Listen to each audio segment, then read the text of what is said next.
La página oficial de la iglesia muestra que José Smith usó una piedra mágica o piedra vidente para traducir las planchas de oro y que era la misma piedra que José usó para buscar objetos perdidos y tesoros enterrados a cambio de dinero. Nunca encontró ni un tesoro usando este método. En este episodio nos enfocamos en la postura oficial de la iglesia en cuanto a los métodos de traducción de José Smith. José Smith tradujo el Libro de Mormón de unas planchas de oro. Pero ¿cómo las tradujo? Si como yo llevas décadas en la iglesia, entonces has crecido aprendiendo de los manuales, las enseñanzas oficiales de la iglesia y estas imágenes te son familiares. José dictaba usando el Urim y el Tumim, y una persona que no tenía acceso a las planchas, es decir, que no las podía ver, escribía conforme José Smith dictaba. En las escrituras, en la perla de gran precio, José Smith Historia, aprendemos unos detalles de los instrumentos que José Smith recibió por medio del ángel Moroni y que utilizó para su traducción. En el versículo 52 relata: miré dentro de la caja y efectivamente vi allí las planchas, el Urim y el Tumim y el pectoral, como las había dicho el mensajero.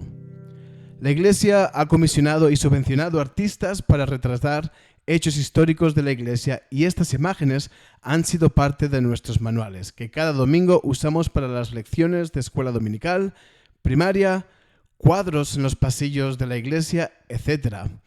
Y más abajo continuamos leyendo, debajo del versículo 75 de José Smith Historia, escritura oficial de la iglesia, se hace referencia a una descripción de uno de los escribas que ayudó a José Smith, Oliverio Cowdery, en referencia a cómo fue. Día tras día yo continuaba escribiendo las palabras de su boca, sin interrupción, según él traducía, con el Urim y el Tumim. En la década de los 40, la sobrina del entonces presidente de la iglesia, David O. McKay, publicó la primera biografía de José Smith que se titula en inglés No Man Knows My History, The Life of Joseph Smith, o en español se traduce como Nadie conoce mi historia, la vida de José Smith.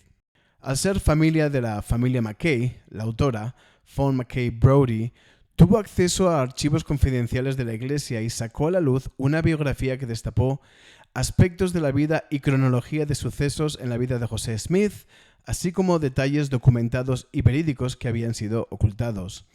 Uno de estos detalles es la herramienta que José Smith usó para traducir las planchas de oro. La autora describe que José Smith usó una piedra mágica, ovalada y suave que permitía al profeta leer palabras que después dictaría a Oliverio Cowdery, a Martin Harris o a su esposa Emma Smith para que ellos escribieran lo que José Smith dictaba. El problema es que el uso de este tipo de piedras mágicas eran comunes en la época y región de José Smith. Aquí leemos de BYU Studies, la Universidad de la Iglesia, acerca de las creencias mágicas de la época. En la América fronteriza, las piedras del vidente eran usadas comúnmente por buscadores de objetos perdidos, por personas metida en la práctica ya bien esparcida de buscadores de tesoros y a veces por personas buscando esclarecer el tipo de verdades por las que podemos llamar quizás a un detective de la policía o un investigador privado hoy en día. En las zonas menos urbanas era común el timo de la piedra mágica, donde una persona cobraba dinero a cambio de usar la piedra mágica para saber la ubicación de un tesoro enterrado. Por ejemplo, dueños de una propiedad contratarían estos servicios para que la piedra les dijera dónde en su propiedad habían tesoros escondidos.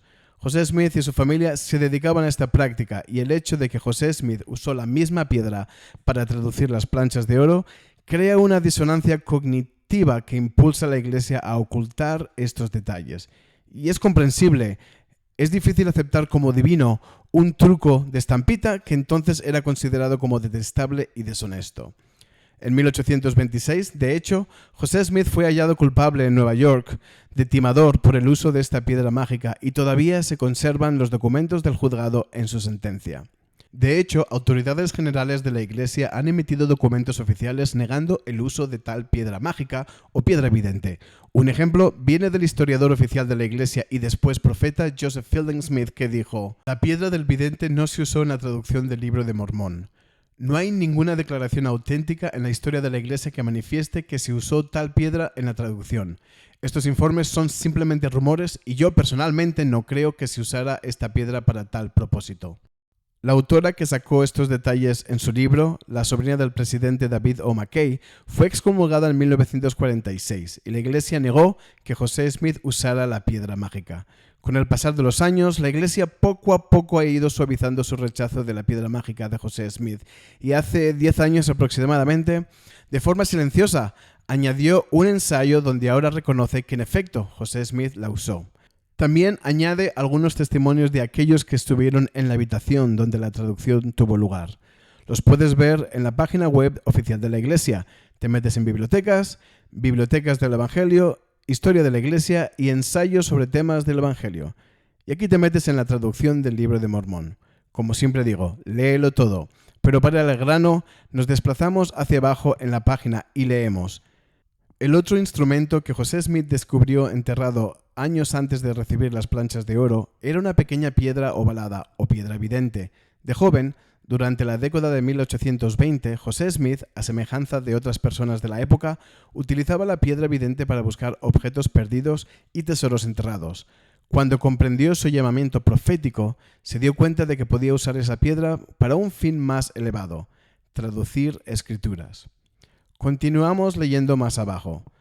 No obstante, los escribientes y otras personas que observaron el proceso de traducción dejaron numerosos testimonios que arrojan luz sobre el proceso. Mencionan que utilizaba una sola piedra.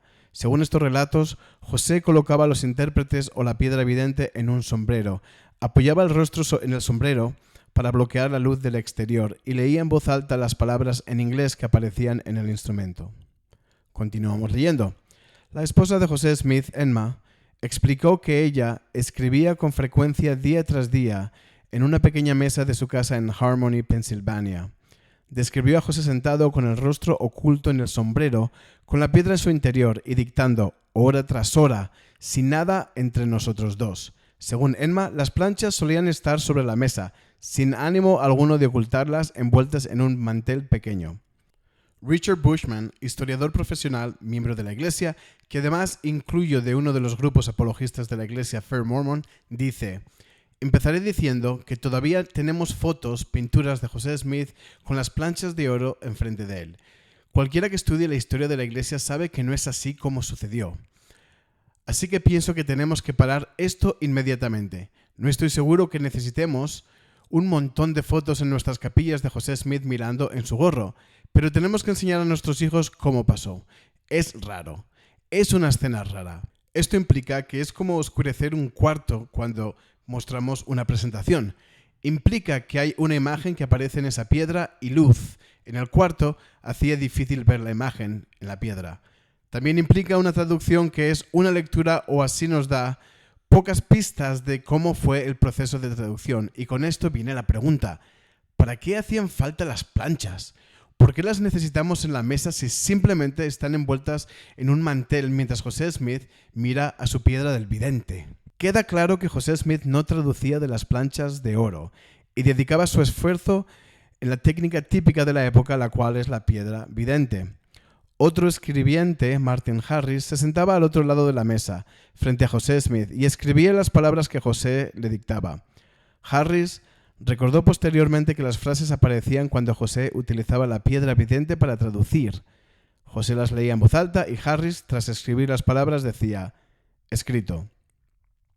Es decir, que José Smith ni siquiera usaba las planchas de oro, lo cual aumenta la disonancia cognitiva de la historicidad de las planchas de oro y explica por qué la Iglesia ha ocultado estos detalles. De hecho, la Iglesia siempre ha sabido que José Smith tenía y usó la piedra vidente o piedra mágica porque siempre la ha tenido en su posesión.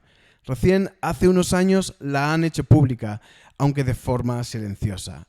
Sé sincero contigo mismo y pregúntate si conocías estos detalles de la traducción del Libro de Mormón. Hoy en día puedes ver de la página de la Iglesia fotos de la piedra vidente, pero gracias al sacrificio de aquellos que la sacaron a la luz y sufrieron ser excomulgados y tachados de antimormones. Como expliqué en el episodio de la primera visión, no fue hasta que la Iglesia sufre presión externa y es innegable que publican de forma silenciosa un ensayo en el que reconocen aquello que había sido tachado de antimormón. Si durante toda tu vida has testificado de la veracidad de la traducción de las planchas de oro y que José Smith tradujo los caracteres en la misma, Ahora sabes que la Iglesia reconoce que no fue así. En el episodio de la primera visión, si toda tu vida has testificado que es un suceso innegable en el que José Smith vio a Dios y también a Jesucristo, que sepas que no fue así, basado en la propia autobiografía de José Smith.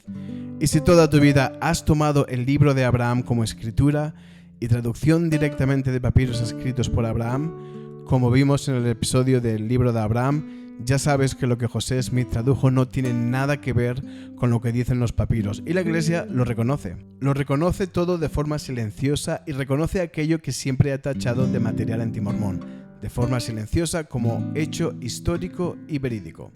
Si algún gobierno u organización te genera sentimientos de culpabilidad cuando quieres leer e informarte, tienes que cuestionar las intenciones.